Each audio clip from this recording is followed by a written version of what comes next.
Hyderabad CP Sarjanar గారు గతంలో ఇదే నా అన్వేషణ బెట్టింగ్ యాప్స్ పైన అతను ఎత్తుకున్నంత వరకు వీడియోస్ తీసినప్పుడు సర్జనార్ గారు మెచ్చుకొని ఒక లైవ్ తీసుకోవడం జరిగింది.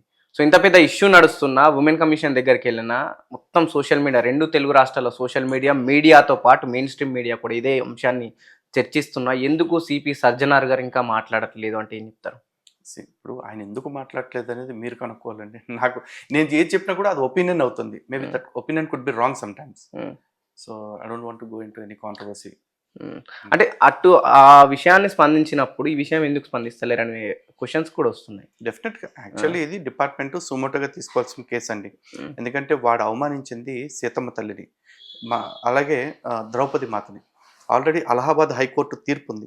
రామాయణ మహాభారతాలని, రాముణ్ణి, కృష్ణుణ్ణి, వ్యాసుణ్ణి, వాల్మీకిని జాతీయ గౌరవ చిహ్నాలుగా ప్రకటించాలి. వాళ్ళని అవమానించే వాళ్ళు ఎవరైనా సరే కఠిన శిక్ష పడేలాగా చేయాలి అని సెంట్రల్ గవర్నమెంట్కి అలహాబాద్ హైకోర్టు ఒక గైడ్ లైన్స్ ఇచ్చారు, ఒక డైరెక్షన్ ఇవ్వడం జరిగింది.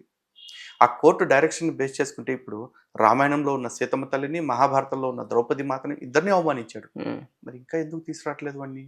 అంటే ఈ దేశంలో హిందూ దేవీ దేవతల్ని ఎవరు తిట్టినా అరే ఎక్కడండి వాడు ఏదో బయట దేశంలో కూర్చొని మాట్లాడారు.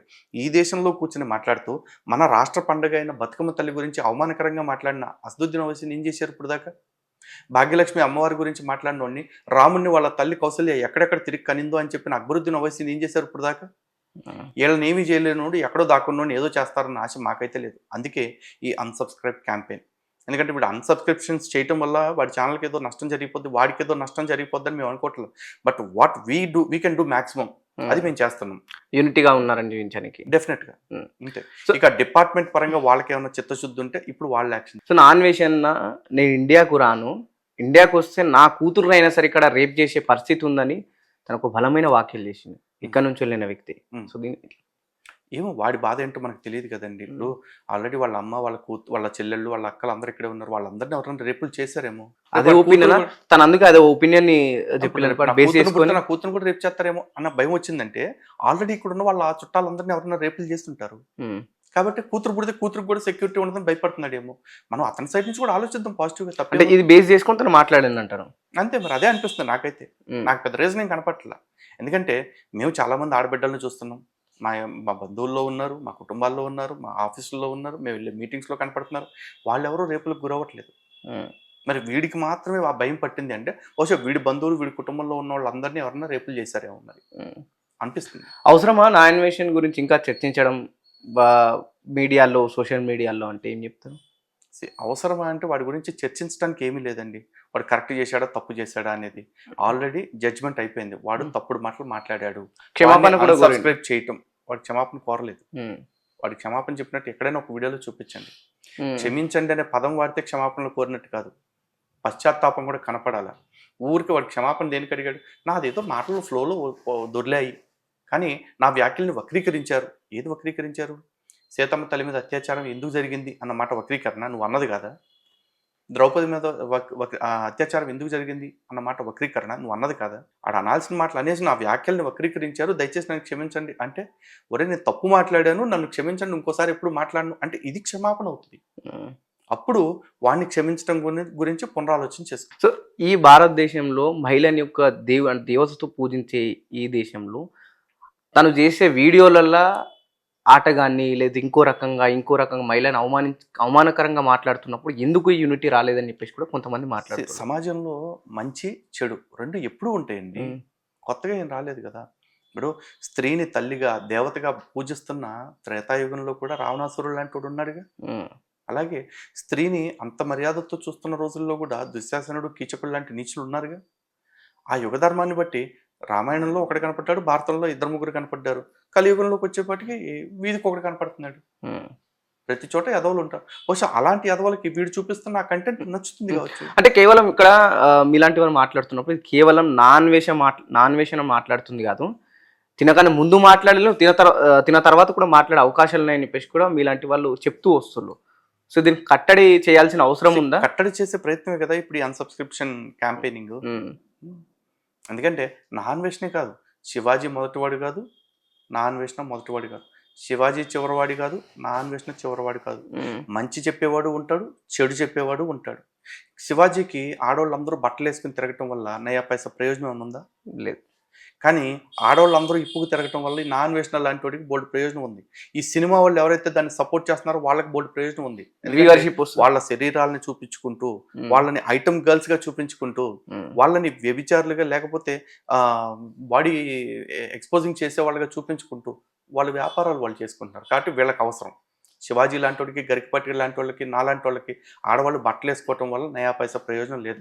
వాళ్ళకి ప్రయోజనం. ఇన్ఫాక్ట్ అన్వేష్ చేసిన వీడియోలలో దాదాపు 123 దేశాలు తిరిగిండేమో. 120 దేశాలలో అమ్మాయిలు కట్లేసుకొని ఇప్పుకొని తిరిగిన వీడియోస్ సగం ఉన్నాయి అనుకుంటాను అట్లా. 120 దేశాలు కాదండి, 220 దేశాలు తిరగనివ్వండి. 220 దేశాలు వేరు, 220 కాదు, ప్రపంచంలో ఉన్న అన్ని దేశాలు వేరు, భారతదేశం వేరు. భారతదేశం ప్రపంచానికి పూజ గది. ఎందుకంటే మిగతా దేశాలన్నీ భోగాల్లో మునిగి తేలుతున్నా సరే భారతదేశంలో ఇక్కడుంటున్న యోగులు, త్యాగులు ఒకటే పనిచేశారు. ఎవరు ఏం చేస్తున్నారు అనే దాంతో సంబంధం లేకుండా లోకా సమస్త సుఖినో భవంతు, అంటే ఈ విశ్వం అంతా బాగుండాలి. వాళ్ళు భోగాల్లో ఉన్నారా, రోగాలతో ఉన్నారా మాకు సంబంధంలా, వాళ్ళందరూ బాగుండాలని ఇక్కడ ఋషులు యాగాలు చేశారు, త్యాగాలు చేశారు. ఎలా అయితే మన ఇంట్లో ఒక 10 గదులు ఉంటే 10 గదుల్లో ఉండే వాళ్ళ యొక్క క్షేమాన్ని ఒక పూజ గదిలో కోరుకుంటాము, ప్రపంచంలో ఉన్న అన్ని దేశాల్లో ఉండే వాళ్ళ మంచిని భారతదేశంలో ఉంటూ మనం కోరుకున్నాం. అందుకే ఇది యోగభూమి, వేదభూమి, కర్మభూమి, ధన్యభూమి, పుణ్యభూమి. ఇలాంటి పుణ్యభూమిని పూజ గది, ప్రపంచానికి పూజ గది అని చెప్పుకుంటున్నాం. కాబట్టి మిగతా దేశాలు ఎన్ని తిరిగినా వాడు భారతదేశపు ఆత్మని అర్థం చేసుకోలేనప్పుడు, భారతదేశపు ధర్మాన్ని అర్థం చేసుకోలేనప్పుడు వాడు బ్రతుకున్న సచిన్ శవంతో సమానం అండి. కానీ ఈరోజు నేను అనుకుంటా వీడియోలో చేసిండు, నేను ఐఫోన్ తీసుకున్నా, మీరు కొట్టుకోలే, నేను పెట్టిన వీడియోలకు వ్యూవర్షిప్ వేయలే, నాకు యూట్యూబర్ రెవెన్యూ ఇస్తుండు, ఆ డబ్బులతో నేను 8 లక్షలు వచ్చి ఎంజాయ్ చేస్తున్నా అని మాట్లాడుతున్నాను. చేయనివ్వండి, వాడి బుద్ధి ఇందాటి నుంచి చెప్తుంది అదే కదా. వాడు ఇతరుల దేహాలను చూపించేసి, ఇతరుల యొక్క మాటల్ని క్యాష్ చేసుకుంటూ, ఇతరుల యొక్క సందర్భాలని వీడు అడ్వాంటేజ్గా మార్చుకుంటూ బతుకుతున్న ఒక పారాజైట్. కానీ ఇతన్ని పారాజైట్ అని చెప్పేసి అంటానికి పాపం అనసూయ గారికి నోరు రాల. తనని బట్టలు వేసుకోమని చెప్పిన వాడు మాత్రం పారాజైట్ అని చెప్పేసి ఆవిడ అనుకుంటున్నాడు. కాదు కదా, పక్క వాళ్ళ దేహాన్ని 10 మందికి చూపిస్తూ బతికి ఈడు కదా పరాన్నజీవి. ఆ పరాన్నజీవిని ఎవరు అనరు, ఎందుకంటే కలియుగం కదా. అప్పుడు విప్పబోతే యుద్ధమైంది, ఇప్పుడు కప్పబోతే యుద్ధాలు అవుతుంది. సో ఒక రైటర్ అన్న మాటల్ని నేను గుర్తు చేస్తున్నా. అంటే రీసెంట్గా ప్రస్తుతం ఫేమ్లో ఉన్నాము, కట్లేసుకుంటే మీ పరువు పోతుందంటే మీ పరువును మా సంఖలో పెట్టడం ఎందుకు అనే విధంగా కూడా ఒక మాట్లాడింది. మీరు చూసి అనుకుంటారు, మేము తెలియదు. సో ఏం చెప్తారా ఆ మాట? నేను యాక్చువల్లీ అదైతే చూడలేదు, బట్ ఆవిడ స్టేట్మెంట్ ఏదైతే ఇచ్చారో ఆవిడ స్టేట్మెంట్ విషయంలో అయితే నాకు ఏం మాట్లాడాలో అర్థం కావట్లేదు. ఎందుకంటే అంత పాపం అదొక రకమైన మానసిక సమస్యతో ఇబ్బంది పడుతూ ఉన్నట్టున్నారు. మా పరువుని తీసుకెళ్ళి ఆవిడ సంకల్లో పెట్టలేదండి. భారతీయ స్త్రీని మేము తల్లిగా భావిస్తున్నాం, చెల్లిగా భావిస్తున్నాం.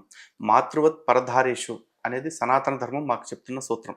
పరస్త్రీని తల్లిగా భావించు అని చెప్పేసి ఈ మాటే మాట్లాడితే అనసూయ గారు కూడా గతంలో ఒక స్టేట్మెంట్ ఇచ్చారు. నాకు నా భర్త తప్ప ప్రతి వాళ్ళు బ్రదర్స్ అండ్ సిస్టర్సే, నేను ఉప్పికి తిరిగినా సరే వాళ్ళకి ఏమి ఫీలింగ్స్ రాకూడదు అని చెప్పేసి అన్నారు. చెప్తానండి, తన భర్త తప్ప ప్రపంచంలో ఉన్న వాళ్ళందరూ తన బ్రదర్స్ అండ్ సిస్టర్సే అన్నారు. కానీ ఒక ఎపిసోడ్లో ఆవిడ మాట్లాడుతూ నాకు కిక్ వస్తుందంటే మందు తాగితే నా కిక్కు నన్ను చూస్తే రావట్లేదా అని అడుగుతున్నారు. ఒక సొంత అన్ననైతే అన్న అనే ఫీలింగ్ ఉంటే ఇంకో మగోడి దగ్గర నుంచి నన్ను చూస్తే కిక్ రావట్లేదా అంటూ మాట్లాడుతుందా? తను 50కి పైగా ఉన్నాయి, 50 కాదండి 60 పైన ఉండేవండి, మనకు అనవసరం. అలా అన్నను అడుగుతారు ఆవిడ. పైగా ఆవిడ అంటున్నారు ఇప్పుకు తిరుగుతాను అయినా కూడా మీకు ఏమీ జరగకూడదు అని చెప్పేసి అంటున్నారు. ఏ అన్న ముందు ఏ చెల్లి అట్లాంటి ఆలోచన చేస్తుంది? ఏ తమ్ముడు ముందు ఏ అక్క అట్లాంటి ఆలోచన చేస్తుంది? అలా చేయాలన్న ఆలోచన అనసూయ గారికి ఎందుకు వస్తుంది చెప్పండి? వాళ్ళకేదో మానసిక రుగ్మత ఉంది, దాన్ని వాళ్ళు ధైర్యంతో కవర్ చేసుకుంటూ మేకపోతు గాంభీర్యం చూపిస్తూ మేము ఇట్లాగే ఉంటాం అంటున్నారు. ఆవిడ ఆడి కార్లలోనూ BMW కార్లలోనూ తిరుగుతారు కాబట్టి ఆవిడ సేఫ్ ఏ డ్రెస్ చేసుకున్నారు. కానీ ఆవిడని చూసి ఎవరైతే పులిని చూసి నక్క వాతలు పెట్టుకున్నట్లుగా ఆవిడని ఫాలో అవుతారో మీకు గుర్తుపెట్టుకోండి, మీ వెనకాల BMW లేదమ్మా, ఆడీలు లేవమ్మా. అలాగే ఆవిడ వెనకాల ఉన్నట్లు మీ వెనకాల అధికారులు కూడా నిలబడరు, ఎందుకంటే ఆవిడ సెలబ్రిటీ కాబట్టి ఆవిడ విషయంలో తొందరగా స్పందిస్తారు. మీకు అటువంటి న్యాయం జరగదు. ఈ దేశంలో నిర్భయ ఘటన జరిగినా, దిశ ఘటన జరిగినా అయిన తర్వాత కొంతమందిని ఎన్కౌంటర్ చేశారు, కొంతమంది జైల్లో పెట్టి శిక్షించారు. కానీ ఇప్పటికీ కూడా కాన్స్పిరసీస్ నడుస్తున్నాయండి. ఆ చంపిన వాళ్ళు కాదు, నేరస్తులు వేరే వాళ్ళు ఎవరో ఉన్నారు, దాన్ని డైవర్ట్ చేయడానికి ఎన్కౌంటర్స్ చేశారు అనే వాదనలు కూడా నడుస్తా ఉన్నాయి. కేసులో కూడా ఇదే సందర్భం చూసారా లేదా అంటే ఇక్కడ నష్టపోతున్న మధ్యతరగతి ఆడపిల్లల గురించి మా ఆవేదన. చిన్న ఇంటరప్ట్, మీరు అంటున్నట్టు వస్త్రాలు అలా వేసుకోవడం వల్లనే రేపులు, నిర్భయ, దిశ ఇట్లాంటివి జరుగుతున్నట్టుంది కదా. నేను ఈ రోజు కనలేదండి. ఇప్పుడు కూడా మాట మీరు అనలేదు. ఇచ్చిన స్టేట్మెంట్ గురించి ఇందాక ఇచ్చిన దాని నేను గురించి అనలేదు, ఆ మాట సో అనలేదు. అనసూయ గారు ఆడి ఉన్నది కాబట్టి ఆమె సేఫ్. ఆవిడ safe. మిగతా వాళ్ళు అదే ఫాలో అయితే ఇబ్బంది పడే అవకాశం ఉందని మీరు అన్నారు కదా. అదే చెప్తున్నా. సో చూసే వాళ్ళ బుద్ధి మారాలనే విషయం కూడా తెరపైకి అదే వస్తుంది. చెప్తున్నా అండి. అసలే కోతి అపై కళ్ళు దాగింది అని చెప్పి ఒక సామెత ఉంది తెలుసా? ఉమ్, ప్రతి ఊళ్ళో కూడా ఒక మనిషి ఉంటాడు, ఒక పశువు ఉంటాడు. ఉమ్, 10 మందిలో ఉన్నప్పుడు మనిషి ఆ పశువుని డామినేట్ చేస్తూ ఉంటాడు. కానీ ఒంటరిగా ఉన్నప్పుడు ఆ పశువు మనిషిని సప్రెస్ చేసేసి బయటకు వస్తూ ఉంటుంది. అలాంటి పశువులే కదా ఈ రోజున ఇన్ని అత్యాచారాలు చేస్తున్న వాళ్ళు. ఉమ్, మరి అలాంటి పశువుల దగ్గరికి వెళ్ళిపోయి అమ్మా మీరు ఇలా చేయకూడదు, ఇది మానవత్వం కాదు అంటే అది పశుత్వంతో నిండిపోయి ఉన్నాడు కాబట్టి వాడికి మానవత్వం అనేది అర్థం కాదు. ఉమ్, ఈ రోజున మొన్న కథ చెప్పాను. ఒక రైతు ఉన్నాడు. ఆ రైతు చక్కగా ఒక మొక్కలు పెంచుకున్నాడు, పూలవనాన్ని పెంచుకున్నాడు. చక్కగా చెట్లన్నీ ఎంతో అందంగా ఎదిగాయి, పూలు చక్కగా పూసాయి. ఆ పక్క తోటలో ఉండే వ్యక్తి వచ్చేసి అయ్యా చాలా మంచి తోట వేశారు, చాలా బాగా పూచింది, దయచేసి మీ తోటకు ఒక కంచి వేసుకోండి, అది లేకపోతే పశువుల వల్ల మీకే ఇబ్బంది అవుద్ది అన్నాడు. వెంటనే ఈ పంట యజమాని నువ్వెవడోరా నా మొక్కల స్వేచ్ఛ హరించేయటానికి, ఉమ్, నేను ఈ మొక్కలు వేసుకుని ఊళ్ళో వాళ్ళందరికీ అందంగా కనపడాలని అన్నాడు. సంతోషం. వీడి ఇంటెన్షన్ తప్పు కాదు, వాడి ఇంటెన్షన్ తప్పు కాదు. కానీ వాడి దగ్గర ఉన్న పశువులకి వీళ్ళిద్దరు కాన్వర్జేషన్ అర్థం కాదు, ఉమ్. లేకపోతే ఆ అందం యొక్క విలువ అర్థం కాదు. ఆ పశువులు వచ్చి ఆ పంటను తొక్కి పాడు చేసినా లేకపోతే మేసేసి పాడు చేసినా సరే నీ పశువులే నా పంటను నాశనం చేశాయి అంటే ఏమన్నా అర్థం ఉందా? సమాజంలో కూడా అంతే. పశువులకు ఎవళ్ళో ఉన్నాడో, ఎవళ్ళో ఉన్న పశువు ఎప్పుడు నిద్రలేస్తాడో మనకు తెలియదు. ఉమ్. కాబట్టి ఎవరి జాగ్రత్తలో వాళ్ళు ఉండండి.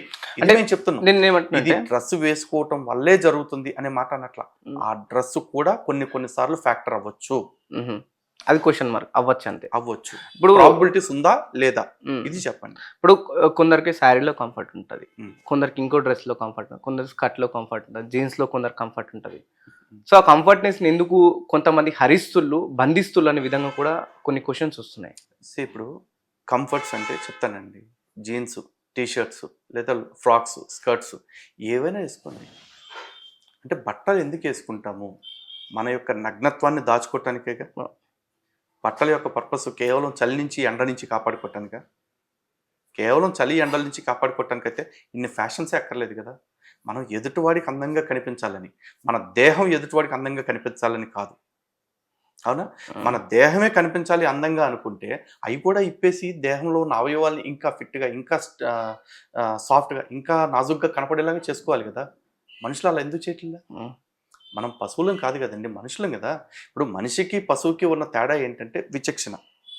ఆహారం, నిద్ర, భయం, మైథునం చ సమానమేతత్ పశుభిర్ నరాణం అని శాస్త్రం చెప్తుంది. ఆహారము, నిద్ర, భయము, సెక్స్ ఇవి 4 జంతువులకే ఉన్నాయి, మనకే ఉన్నాయి. మరి వాటికి మనకి ఉన్న తేడా ఏంటి? ధర్మేణ హీన పశుభి సమాన అని చెప్తున్నారు. ఎవడైతే ధర్మాన్ని విడిచిపెట్టేస్తా వాడు పశువుతో సమానం.